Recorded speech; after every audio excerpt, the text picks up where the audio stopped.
नमस्कार, जय हिंद, वंदे मातरम। दोस्तों, स्वागत करता हूं आप सभी का आपके अपने प्यारे से चैनल यशस्वी योद्धा पर। दोस्तों, आज की वीडियो में हम लोग फिर से ज़्यादा महत्वपूर्ण प्रश्न जो कि पिछली बार पूछे गए प्रश्न है, जो कि आप लोगों की परीक्षाओं की दृष्टिकोण से बहुत ही ज़्यादा महत्वपूर्ण हैं। तो दोस्तों, अभी तक आप लोगों ने हमारे चैनल को सब्सक्राइब नहीं किया है तो कर लीजिए, आपको बेनिफिट मिलता रहेगा। तो चलिए दोस्तों, आज की वीडियो को शुरू करते हैं। आज की वीडियो में हम 40 प्रश्नों को रखे हैं और देखते हैं आप लोग इनमें से कितने प्रश्नों का जवाब दे पाते हैं। अगर आपने 20 का जवाब दे दिया तो आप कमेंट सेक्शन में लिख दीजिएगा 20 प्लस। जितने का आप आंसर देंगे आप लोग कमेंट बॉक्स में जरूर बताइए, इससे हमको मोटिवेशन मिलता है। आपका पहला प्रश्न है दोस्तों कि कांचीपुरम भारत के किस राज्य में स्थित है। तो दोस्तों याद रखिएगा, जो कांचीपुरम भारत के किस राज्य में स्थित है, तमिलनाडु राज्य में स्थित है। अगर प्रश्न में आ जाए कि कांचीपुरम भारत के किस राज्य में स्थित है तो याद रखिएगा तमिलनाडु में स्थित है। अब आप दूसरा नंबर का प्रश्न है कि सवाना घास का मैदान कहाँ पर पाया जाता है। तो दोस्तों ये बहुत ही ज्यादा महत्वपूर्ण है प्रश्न और बहुत बार परीक्षाओं में आया हुआ है। तो याद रखिएगा दोस्तों, इसका राइट आंसर हो जाएगा अफ्रीका, ऑप्शन नंबर सी वाला सही हो जाएगा। आपका 3 नंबर का प्रश्न कह रहा है मेरे दोस्त कि अशोक का संबंध किस राजवंश से है। तो जो अशोक थे दोस्त, इनका संबंध किस राजवंश से है। तो दोस्तों याद रखिएगा, इनका राजवंश मौर्य वंश है, ऑप्शन नंबर सी वाला सही होगा। अब हम लोग चलते हैं अपने अगले प्रश्न की ओर दोस्तों। और अभी तक आप लोगों ने हमारे टेलीग्राम को नहीं ज्वाइन किया है तो लिंक डिस्क्रिप्शन बॉक्स में दिया गया है, जाइए और जाकर ज्वाइन करिए। बहुत सारे स्टूडेंट ने अभी तक ज्वाइन कर लिया है। तो अगला प्रश्न है दोस्तों, रियो डी जेनेरो ब्राजील में पृथ्वी सम्मेलन किस वर्ष हुआ था। तो दोस्तों याद रखिएगा, इसका राइट आंसर हो जाएगा ऑप्शन नंबर डी वाला 1992 ईस्वी में हुआ था दोस्तों। 1992 ईस्वी में पृथ्वी सम्मेलन हुआ था। ठीक है, अब हम लोग चलते हैं आपके अगले प्रश्न की ओर, 5 नंबर के प्रश्न की ओर। आपका अगला प्रश्न है कि बीसीजी का टीका किस रोग के बचाव के लिए होता है। तो जो बीसीजी का टीका होता है तो मेरे दोस्त याद रखिएगा, ये टीबी के बचाव के लिए होता है। जो टीबी नहीं होता दोस्तों, इसके लिए बीसीजी टीके का प्रयोग किया जाता है। अब हम लोग चलते हैं अपने 6वें नंबर के प्रश्न की ओर। क्या मैं बहुत तेजी से तो नहीं पढ़ा रहा हूँ, आप लोग कमेंट बॉक्स में जरूर बताइएगा ताकि हम अपनी अगली वीडियो में आप लोगों के लिए एकदम धीमे धीमे पढ़ाएं। आपका अगला प्रश्न है कि पंडित रविशंकर किस वाद्य यंत्र से संबंधित है। तो याद रखिएगा, जो पंडित रविशंकर जी है ये सितार से संबंधित हैं दोस्तों। किससे? सितार से संबंधित है, ऑप्शन नंबर बी वाला सही होगा। आपका 7 नंबर का प्रश्न आपकी स्क्रीन के सामने है, कह रहा है कि तेल का सबसे बड़ा निर्यातक देश कौन सा है। आप लोग जल्दी जल्दी कमेंट बॉक्स में कमेंट करिए दोस्तों। चलिए अब हम आप लोगों को बताते हैं कि जो तेल का सबसे बड़ा निर्यातक देश है एक इसका क्या है दोस्तों, सऊदी अरब, ऑप्शन नंबर सी वाला सही होगा। आपका 8 नंबर का प्रश्न है कि पास्कल किसका मात्रक है। तो पास्कल जो है दोस्तों ये किसका मात्रक है, बड़ा इंपॉर्टेंट प्रश्न है। तो दोस्तों याद रखिएगा, ये दाब का मात्रक है। दाब का मात्रक याद रखिएगा पास्कल होता है, ऑप्शन नंबर बी वाला सही होगा। आपका 9 नंबर का प्रश्न कह रहा है कि दोस्तों भारत के चौथे राष्ट्रपति कौन थे। बहुत ही ज्यादा महत्वपूर्ण प्रश्न है। तो दोस्तों भारत के चौथे राष्ट्रपति कौन थे, बीबी गिरी। और दोस्तों आप लोगों को बता दूं कि राष्ट्रपति का टॉपिक जो कि बहुत ही ज्यादा महत्वपूर्ण है, जो कि संविधान के भाग 5 से रिलेट करता है, जो कि ये बहुत ही ज्यादा महत्वपूर्ण टॉपिक है। इससे आपको संविधान में प्रश्न बनते हैं। तो दोस्तों एक वीडियो बहुत जल्द हम लोग लाएंगे, जो कि ट्रिकी वीडियो होगा। आप जल्द सेकंडों में आप लोग दोस्तों राष्ट्रपति को याद कर लेंगे। आपका अगला प्रश्न है दोस्तों, ये क्या कह रहा है, भारत के चौथे राष्ट्रपति कौन थे। तो दोस्तों याद रखिएगा, इसका राइट आंसर वीवी गिरी होंगे। आपका 10 नंबर का प्रश्न है, 10 नंबर का प्रश्न कह रहा है कि विश्व दूर संचार दिवस मनाई जाती है। तो विश्व दूर संचार दिवस मनाई जाती है तो दोस्तों 17 मई को मनाई जाती है। क्या मनाई जाती है, विश्व दूर संचार दिवस, ऑप्शन नंबर डी वाला सही होगा। आपका 11 नंबर का प्रश्न है मेरे दोस्तों, कह रहा है कि राष्ट्रीय हड़प नीति किससे संबंधित है। तो राष्ट्रीय हड़प नीति किससे संबंधित है। तो दोस्तों याद रखिएगा, लॉर्ड डलहौजी से संबंधित है। आपका अगला प्रश्न है, 12 नंबर का प्रश्न है कि निम्नलिखित में से शिक्षा और संस्कृति के कार्य करने वाली संस्था कौन सी है। तो दोस्तों याद रखिएगा, इसका राइट आंसर हो जाएगा ऑप्शन नंबर सी वाला यूनेस्को। याद रखिएगा, इसकी स्थापना दोस्तों 1945 ईस्वी में हुआ था। ठीक है। अब हम लोग चलते हैं अपने 13 नंबर के प्रश्न की ओर। 13 नंबर का प्रश्न कह रहा है कि गांधी जी ने अहमदाबाद के निकट साबरमती आश्रम की स्थापना कब की थी? तो दोस्तों याद रखिएगा, ये जो गांधी जी ने अहमदाबाद के निकट साबरमती आश्रम की जो स्थापना की थी दोस्तों, इन्होंने 1916 ईस्वी में किया था। ऑप्शन नंबर डी वाला सही हो जाएगा। आपका 14 नंबर का प्रश्न कह रहा है कि विश्व की सबसे लंबी नहर कौन सी है? तो दोस्तों याद रखिएगा, विश्व की सबसे लंबी नहर कौन सी है? तो याद रखिएगा, इसका राइट आंसर हो जाएगा ऑप्शन नंबर बी वाला, स्वेज नहर। और आप लोगों के बहुत दिनों से कमेंट आ रहे हैं कि मैथ मैथ मैथ, तो दोस्तों आप सभी को बता दूं कि अगर आप लोगों को मैथ स्पेशली पढ़ना है तो जाइए आर्ट्स अकेडमी के यूट्यूब चैनल पर, आप लोग पढ़ सकते हैं। हम लिंक दे रहे हैं डिस्क्रिप्शन में, पूरा प्ले बना है, आप लोग जाकर जरूर पढ़िएगा। वहाँ पर हर एक टॉपिक अरविंद सर के द्वारा बहुत ही बेहतरीन ढंग से पढ़ाया जा रहा है।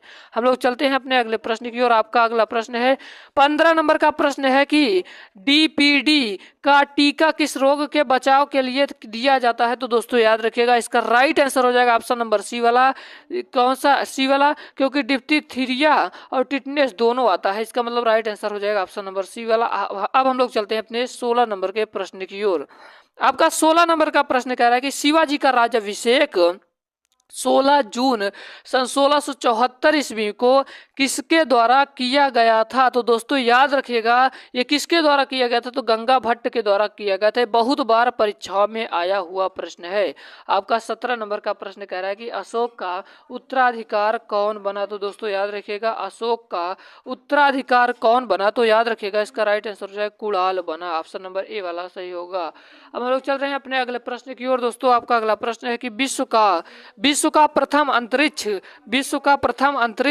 पर्यटक है? तो दोस्तों याद रखिएगा, इसका राइट आंसर हो जाएगा ऑप्शन नंबर बी वाला, डेनिस टीटो। आपका 19 नंबर का प्रश्न है कि स्पीटल शब्द किस खेल से संबंधित है? तो दोस्तों याद रखिएगा, इसका राइट आंसर हो जाएगा हार्स रेसिंग से संबंधित है। अब हम लोग चलते हैं अपने 20 नंबर के प्रश्न की ओर। आपका अगला प्रश्न है जो कि बहुत ही ज्यादा महत्वपूर्ण है, कलिंग का युद्ध कब हुआ था? तो दोस्तों याद रखिएगा, जो कलिंग का युद्ध है 261 ईसा पूर्व में हुआ था। ऑप्शन नंबर ए वाला सही होगा। आपका 21 नंबर का प्रश्न आपकी स्क्रीन के सामने है। मेरे दोस्त कह रहा है कि संसार का सबसे ऊंचा झील टीटीकाका किस पर्वतमाला पर स्थित है? तो दोस्तों याद रखिएगा, इसका राइट आंसर हो जाएगा ऑप्शन नंबर सी वाला, एंडीज पर्वत। हम लोग चलते हैं अपने 22 नंबर के प्रश्न की ओर। दोस्तों आपका 22 नंबर का प्रश्न है कि केरल राज्य का उच्च न्यायालय कहाँ स्थित है? तो दोस्तों याद रखिएगा, केरल राज्य का जो उच्च न्यायालय है एर्नाकुलम में स्थित है। ऑप्शन नंबर बी वाला सही हो जाएगा। अब हम लोग चलते हैं आपके अगले 23 नंबर के प्रश्न की ओर। कह रहा है कि राष्ट्रीय युवा दिवस किस दिन मनाया जाता है? तो दोस्तों याद रखिएगा, जो राष्ट्रीय युवा दिवस है ये कब मनाया जाता है? तो दोस्तों याद रखिएगा, ये 12 मार्च के दिन मनाया जाता है। ऑप्शन नंबर ए वाला सही होगा। हम लोग चलते हैं अपने 24 नंबर के प्रश्न की ओर। बहुत जल्द आ रही है रेलवे की बम्पर वैकेंसी, तो रेलवे के लिए तैयार रहिएगा। हम लोग साइंस की वीडियोज को लेकर आएंगे, ठीक है। आपका 24 नंबर का प्रश्न है कि लेब्राडोर किस प्रकार की जलधारा है? तो दोस्तों याद रखिएगा, इसका राइट आंसर हो जाएगा ऑप्शन नंबर ए वाला, ठंडी जलधारा है। ऑप्शन नंबर ए वाला सही होगा। आपका 25 नंबर का प्रश्न है कि चीन का राष्ट्रीय खेल क्या है? तो चीन का जो राष्ट्रीय खेल है मेरे दोस्त याद रखिएगा, टेबल टेनिस है। ऑप्शन नंबर सी वाला सही होगा। आपका 26 नंबर का प्रश्न कह रहा है कि लिम्बाराम का संबंध किस खेल से है? तो दोस्तों याद रखिएगा, ये तीरंदाजी से है, तीरंदाजी से। ऑप्शन नंबर डी वाला सही होगा। अब हम लोग चलते हैं अपने 27 नंबर के प्रश्न की ओर। कह रहा है कि स्वराज पार्टी की स्थापना कब की गई?